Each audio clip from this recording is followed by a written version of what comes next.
Welcome to the Little Sparks podcast, your home for all things faith and music. I'm Cecilia. And I'm Tara. And we're former college roommates, professional musicians, and co-founders of the Hildegard Collective, a space for Catholic musicians to connect with one another and grow in their faith and profession. This podcast is an outreach of the collective, so if you're interested at all in Catholicism, music, or both, this is the podcast for you. Join us each week as we get real, share stories, and learn from other awesome Catholic musicians. We're all little sparks of God's divine creation, so together, let's ignite the world for Christ. What's up, everybody? Welcome back to another episode of the Little Sparks podcast. Thank you so much for joining us for Season 6, Episode 3. This is part 2 of our little mini-series on the Hallows Triduum, which is coming up very soon at the end of this week when this episode is going to be released. And highly suggest checking out our last episode, part 1, which was all about Halloween and All Hallows Eve, what that means for us as Catholics, how we can celebrate it, and touching on some spooky music, both historically and in a contemporary lens. And so naturally enough, following along in this part 2 episode, we are going to be talking today about the feasts of All Saints and All Souls, which are November 1st and 2nd, which are the 2 days following Halloween. We're going to be chatting about All Saints, All Souls, which are awesome. This Hallows Triduum is super fun, I think, honestly. Just in getting us to think about the bigger picture. You know, it's very easy to get caught up, I feel like, in the small details of everyday life, and it can be easy to forget that there is a bigger, grander picture going on. And I feel like this Triduum helps us to remember that, you know. So with Halloween, you know, we remember our deaths for memento mori, but also, like, you know, death doesn't have to be scary for us anymore as Christians, because we get to meet our maker. We get to meet God, Jesus, who is our friend, you know.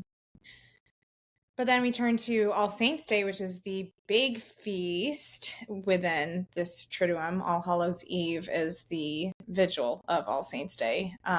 So All Saints is the big feast here.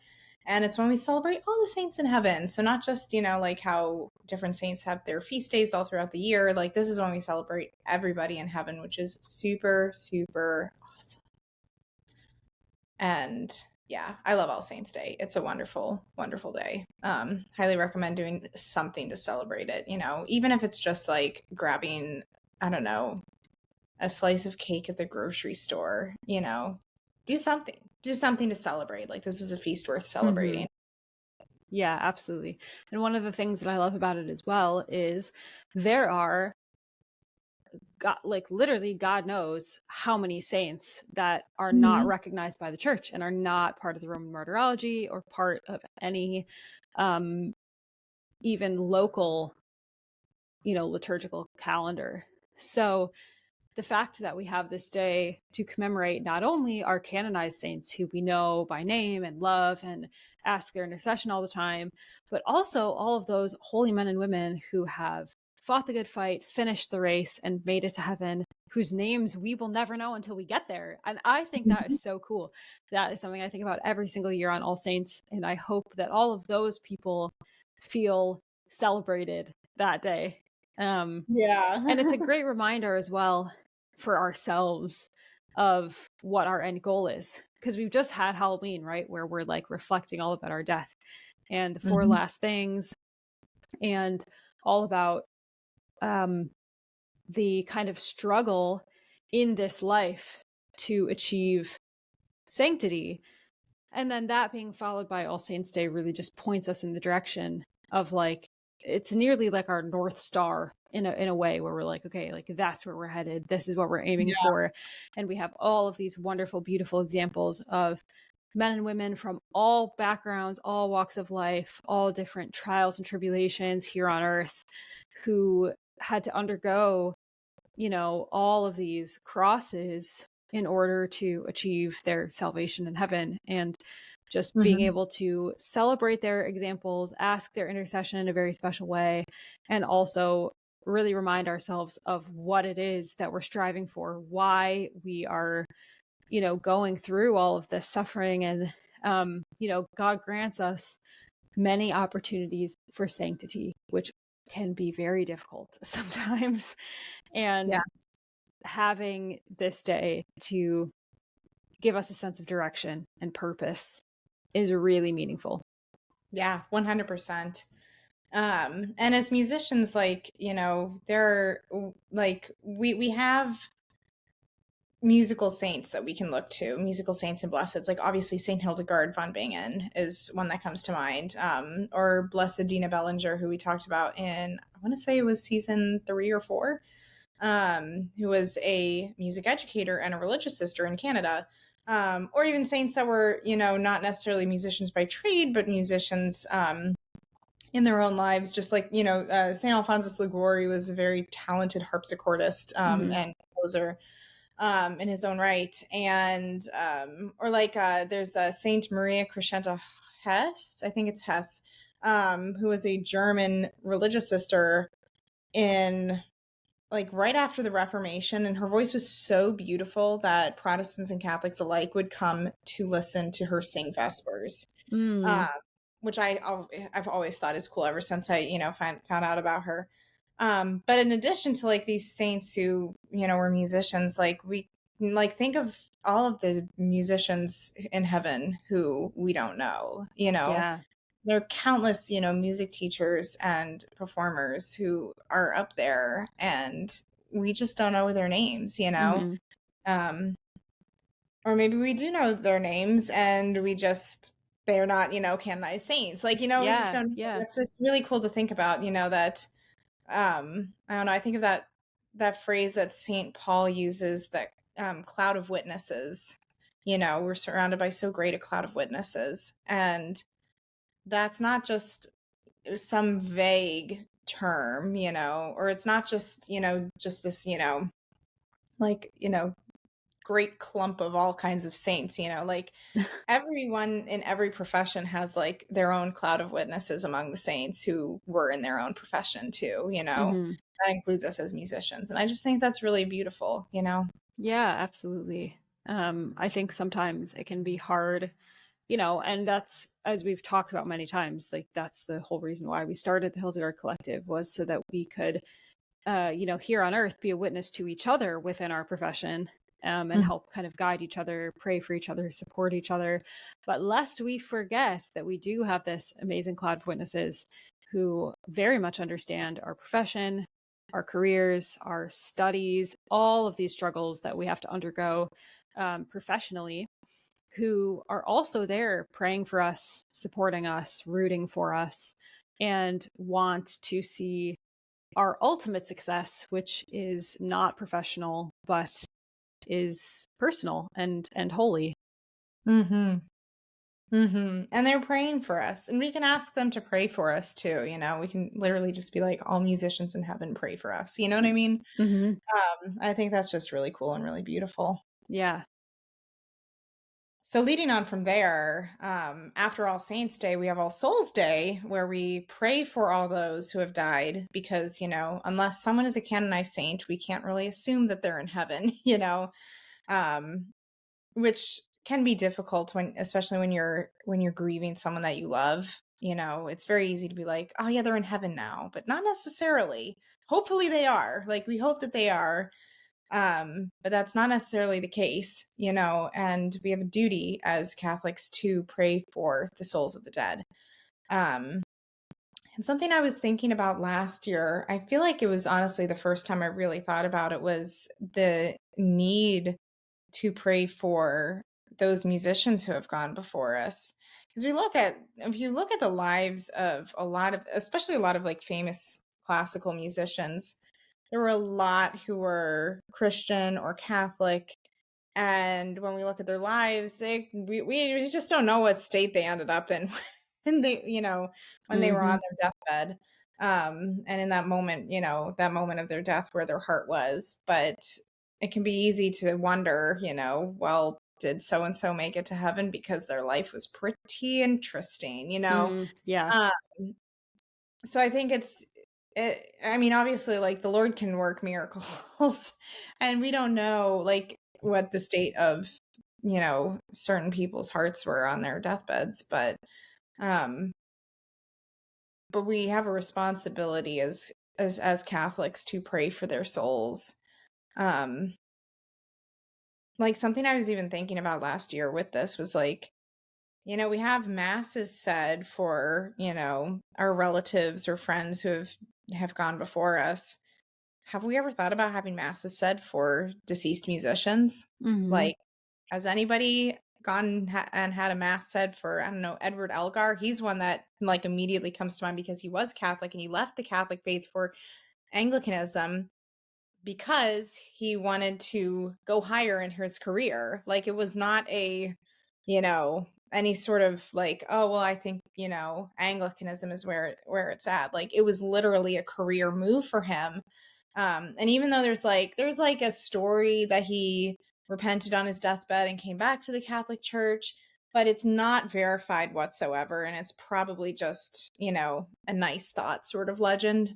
But like he's one that immediately comes to mind that like we should have masses said for him. Yeah. You can go to your parish and just be like, hey, I'd like to have a mass said for Edward Elgar. And when they ask who is he, you say a friend. Yeah. A really close personal friend. Yes. So, like we can do that. We have the power to do that as Catholics. So I don't know. I think that should be, I don't know. Can we start like, I hesitate to call it a trend because it shouldn't be a trend, but like, can we start this like All Hallows Tide of just like, all right, let's all go to our parishes and like pick a deceased musician, and just have a mass said for them. You know what I mean? Like, let's just yeah.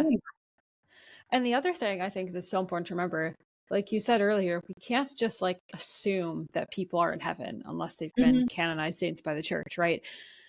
And similarly, I feel like there could be a tendency to be like, oh, well, so-and-so died, especially when thinking about dead musicians, like, okay, so-and-so died 300 years ago. I'm sure they've had enough prayers for their soul and masses offered for their soul in all of those years by people who knew them or were descended from them or whatever the case may be.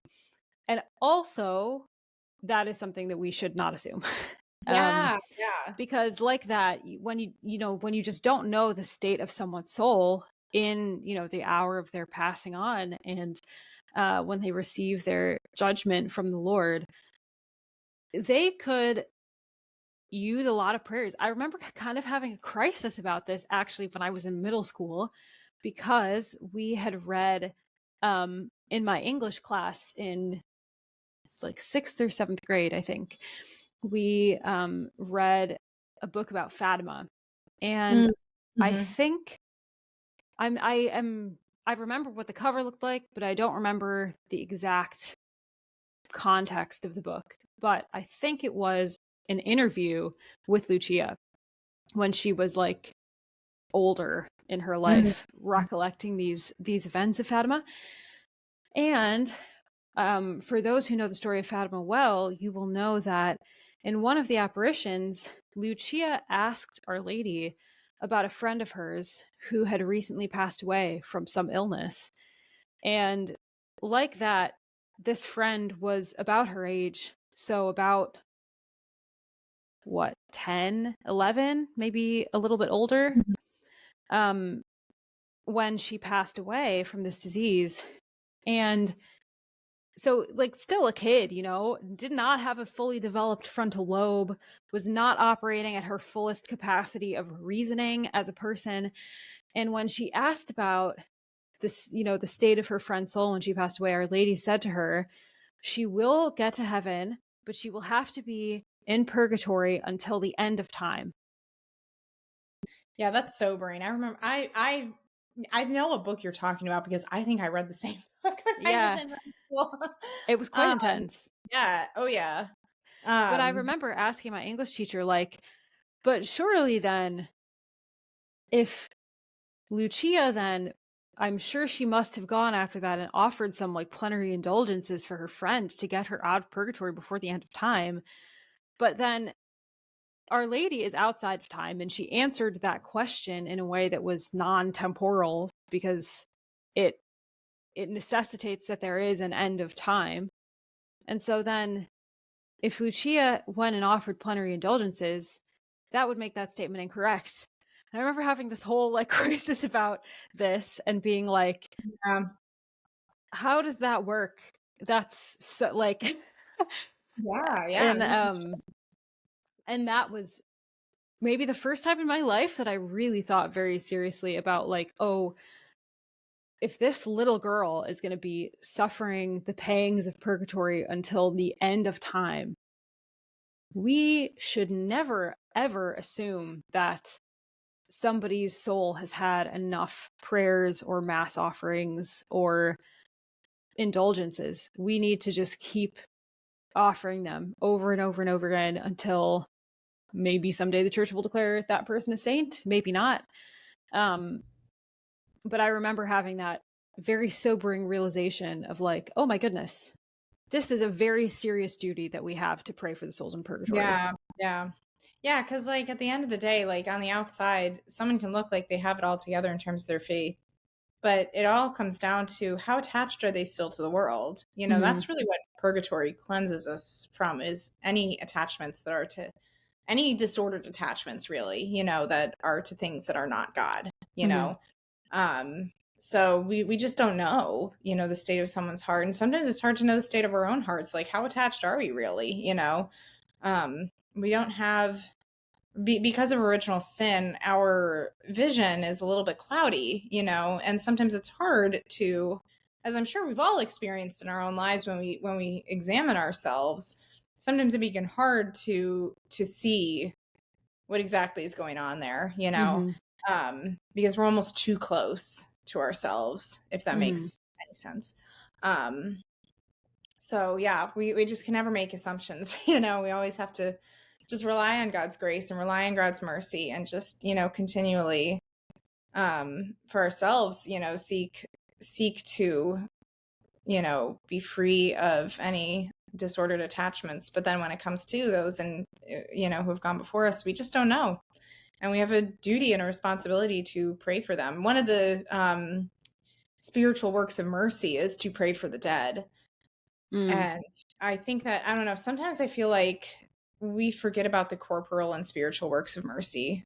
And we really need to make sure that we don't forget about those, And I feel like also if we remember them at all, it's more likely to be the corporal works of mercy, feed the hungry, give drink to the thirsty, et cetera, than the spiritual works of mercy. I think those especially get left behind. But praying for the dead is one of the spiritual works of mercy. And it's one that we get to focus on during not just All Souls Day, but the whole month of November is traditionally dedicated in the Catholic Church to the holy souls in purgatory. And I actually want to say something about that. I think it's worth noting that they are called the holy souls in purgatory, Yes. I think it can be easy to look at purgatory sometimes and be like, oh, those are the souls that just didn't quite make it. You know what I mean? Even though they are making it to heaven, they're just being cleansed from attachments.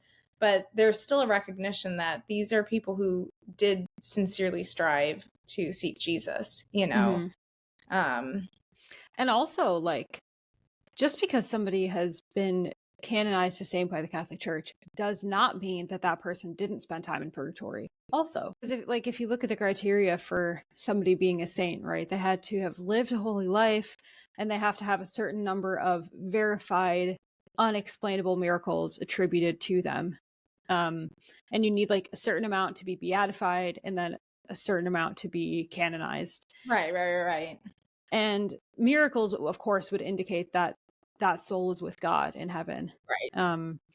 But that doesn't mean that they died in a state of perfect grace and didn't have to experience some time in purgatory before attaining, the cleanliness needed to be in the eternal presence of God as well. And I think that gets forgotten and overlooked sometimes. Yeah. I mean, I guess we have no way of knowing if they went to purgatory or not as well. So there's that. Yeah. No, that's really interesting. Yeah. Yeah.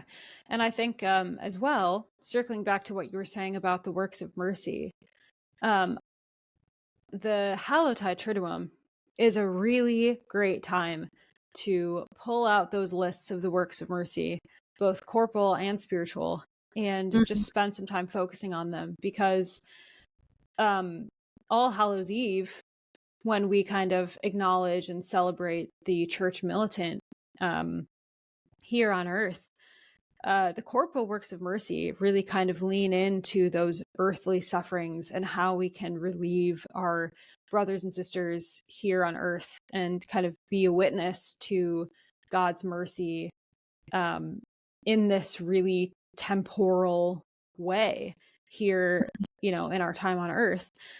And then the spiritual works of mercy then are really kind of focused on what we celebrate with All Souls Day, particularly.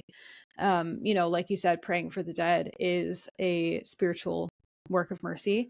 But then in addition to that, there's a lot of focus on the state of our own kind of souls and trying to prepare ourselves and those around us, not just to relieve this physical suffering, like the corporal works of mercy that is just natural to our state here on earth, but to really focus on where we're going after we die, which is, again, such a theme of the Hallows Triduum. Oh yeah. Yeah. So it is a great time to really find some ways to focus on those works of mercy. And, maybe next weekend, it's kind of convenient that this Triduum falls on a weekend this year. If you can, maybe carve out some time to go and perform some of those works of mercy. It doesn't have to be anything crazy, maybe get some friends together or with your spouse or your kids and pack some meals for the homeless or go volunteer at a soup kitchen. Go to a graveyard and pray. Go to pray in a graveyard. Yeah. Even just, spending some time in a church or even in your home, just reflecting on these things as well and praying about the importance of this Triduum and praying for kind of guidance and direction in your own life, physically and spiritually. This is the time, people, get on it. Yeah, because I mean, don't forget what Jesus says in the Gospels. If we don't do these works of mercy here on earth, he's gonna, we're gonna meet him face to face, and he's gonna say that he didn't know us because that's so he's scary. present in others. He's Jesus wants to work through us, work through other people. He wants us to see him in others. We are called to see Christ in others. Mother Teresa's entire ministry was centered around that concept of seeing Christ in the poorest of the poor, those who are the most sick, the most, in need of help. But it's worth remembering, we don't have to go halfway across the world to find Christ in others. We can find Christ in others literally in every single person around us, Yeah. And I think that's really beautiful, and that's something that we should always strive to keep in mind. So as musicians, we can then look at our music as a service, as a real service to others. We are no longer just playing for other people or singing for other people. We're singing for Jesus, in a very real sense, in that he is present in the person in front of us, whether that's, an audience of, several hundred people, or in the students that you teach, or in an audition committee, Jesus is present in all of those situations because he's present in the person in front of us. So, yeah, that's such a beautiful and very poignant reminder for this upcoming Triduum, and what I'm so much reminded of every time this time of year comes around and we acknowledge these three very special days in the liturgical calendar is it's a real sort of reminder of identity, because we've talked about this before, in previous seasons, but we are body and soul composites as human beings. And that's really important to remember, that we don't want to neglect either of those realities in ourselves or in other people.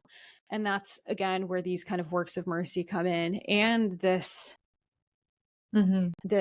beautiful Triduum 3-day kind of reminder of the fact that our bodies are temporal and we will die, but our souls are eternal and will live forever. And then there's a resurrection of the body. And that blows my mind. We got our bodies back, and I have no idea. Like, I feel like that doesn't get talked about maybe as much as it should, because that's kind of mind-blowing, actually. When you stop and think about it, like, that's crazy. It's really just clear witness of how God desires to restore everything. Everything. You know, he didn't come just to fix our souls. He came to restore all of us. He made us bodies and souls, you know. Yeah. And that our bodies are good. Otherwise he wouldn't bring them back, you know? Yeah. Which is honestly, I think, again, as musicians, that's something we really need to lean into, is that our bodies are good. Especially for those of us who have struggled with perhaps like injuries, or like even just any of us who have just, which is probably all of us musicians who have struggled at some point with the whole, you know, like, why can't I get my instrument to do what I want it to do? You know, like, our bodies are good. They are very good. You know, when God created Adam and Eve in the garden, he looked at what he had made and he saw that it was very good. Yeah. And that did not change with the fall. He still, like, you know, if it had changed with the fall, then it would have been irredeemable, and God can redeem all things, you know? So, and then with the incarnation of Jesus taking on flesh, that didn't just restore our dignity, it elevated it, which is amazing to think about, you know? So I don't know. I think it's just worth, you know, keeping in mind that, you know, our bodies are very good. We're not just souls. We are body, soul composites, and both of them matter. Yeah. And I think, especially as musicians, many of us can be perfectionists. And yes, I'm just going to put it out there. When it comes to all things, including your body being good, do not let the perfect, as they say, be the enemy of the good. There is no body that is perfect, you know, except for Jesus himself.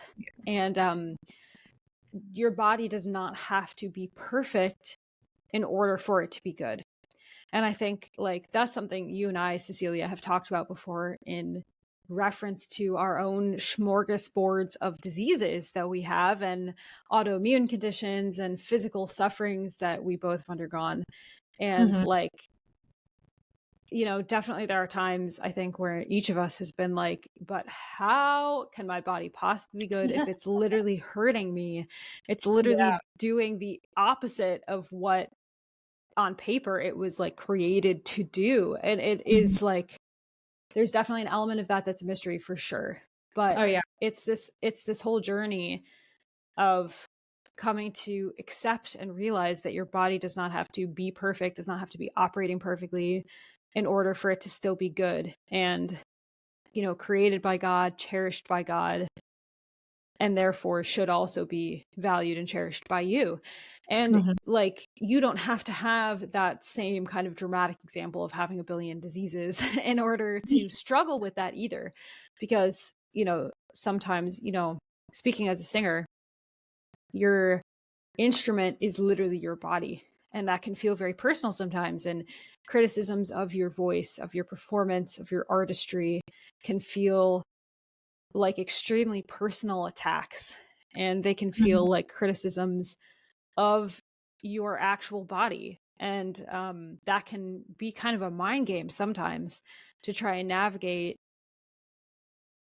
what that means and what that looks like for your life and your career and your sense of identity and your sense of personhood and your sense of your body being good.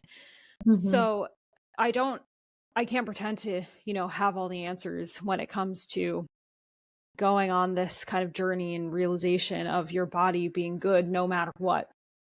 But it is something that I would really encourage every single person listening to bring to Jesus in prayer. And because, you know, everybody has your own struggles, as I said, with this mentality, it's a very difficult thing. So I really, really would encourage every single person, however that looks like for you in your life, to bring that to God in prayer and just embark on that journey. And the continual journey through your whole life, because your body is changing all the time. Yeah. Of learning how to truly accept in your mind and in your heart and your soul your own kind of goodness, even when things aren't perfect. Yeah. Yeah. And, to just kind of like wrap that up on a hopeful note too, is that when we get our bodies back at the end of time, the resurrection of the body is we are going to have our glorified bodies. Like, they are not going to be our bodies as they are now. They are not going to be broken and bruised and whatnot, They are going to be glorified. However that looks, we don't exactly know, but we know that it is good. It is good, and it is going to be more beautiful than anything that we can possibly imagine. Mm-hmm. So if you are struggling with your body right now, just remember that you will get your body back at the end of the time. And that's our glorified bodies. That's wonderful. So yeah, very exciting, actually. Yeah. Super exciting. I just want to throw it out there before we wrap up the episode that All Saints and All Souls have some fire hymns and some great music. Yes. Maybe we can put together a little playlist and include it in the show notes for this episode, actually. Yeah. We're going to do that. For All the Saints is a bop. It's so good. It is a good one. I like that one. I feel like I've seen it more at the Easter Triduum than... Is it the Easter Triduum? I feel like my old parish used to do it all the time for Holy Thursday, like as the processional. I don't know why. I would need to actually really look at the lyrics, but I feel like we always did that for the processional for Holy Thursday. Fair enough. But yeah, that's a really good hymn. And then, of course, there's the Litany of Saints. Like, that's super, super awesome. Yeah, we need to put together a playlist. I think that'd be lots of fun. Yeah, we will, for sure. And yeah, we just hope that this coming Hallowtide Triduum is just a beautiful, prayerful experience for everybody listening or not.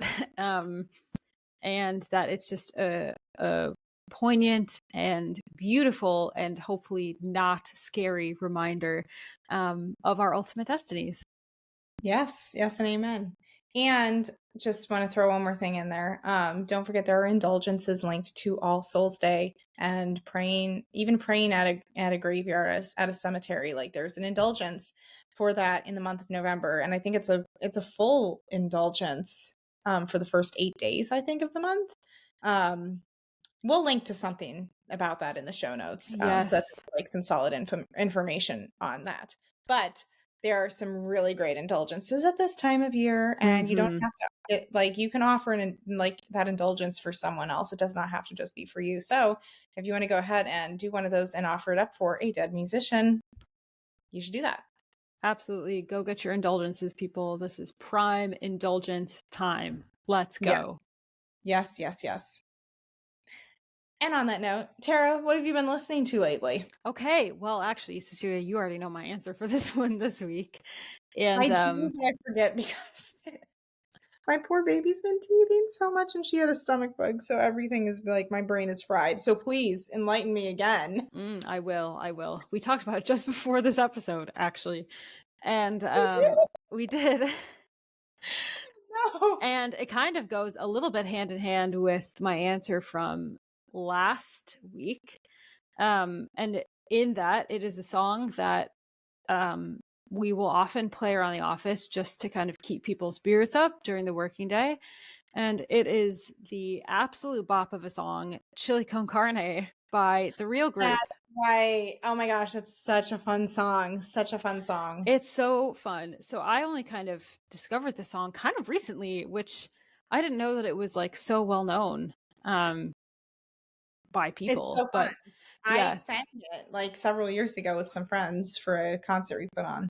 Yeah, but I was my boss a couple months ago took one of his choirs over to the Czech Republic for a competition, and they were live streaming it. So naturally, I'm a very supportive employee. I watched the competition to support them. They won. Great for them. But the group, I think maybe the group before them or two before them, it was like a children's choir, very good, really accomplished kids. And they sang this piece, and I was listening to it, and another one of my colleagues was watching the competition as well. And we were like, are they singing a recipe for chili con carne? Like, it was just so, it was like so out of nowhere. And we just became obsessed. It's so incredibly catchy, so fun, so lighthearted, literally a recipe for chili con carne. Which is perfect at this time of year. Perfect for this time of year. Very like warm comfort food kind of dish. And like there are a lot of little fun extra lines kind of thrown into the song that just make it so fun. And it's just really upbeat, really lighthearted, kind of hilarious, musically like really kind of cool and interesting. And so we, upon hearing the song for the first time, we're like, this is our new workplace identity. And so we just, whenever we're feeling down in the office, one of us will just go stick on chili con carne and we'll just like vibe for a couple minutes. Highly recommend giving it a listen. I love that. That's so fun. That is so fun.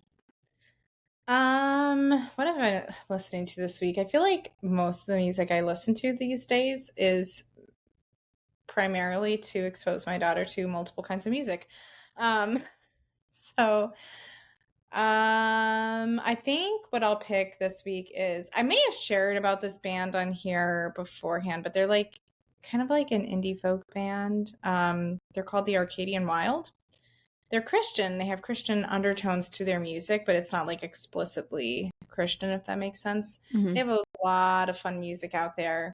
I really, really love their album called Finch in the Pantry. And the title song is actually, it doesn't have any lyrics. It's just instrumental. And it is such a fun bop. Absolutely such a fun bop. Very just uplifting and really enjoyable to listen to. But I like all of the songs pretty much on that album. But their music in general is just really good. So that is what I will recommend today. Solid. That's great. I can't wait to listen to that. They're fun. They're lots of fun. Yeah, sounds great. Anyway, I guess we'll wrap it up there. And yeah, thanks for tuning in. And we will see you next week. And know that you are in our prayers. God bless. God bless. Thanks for tuning in to this episode of the Little Sparks podcast. For more information on this podcast and our ministry, please visit www.thehildegardcollective.com.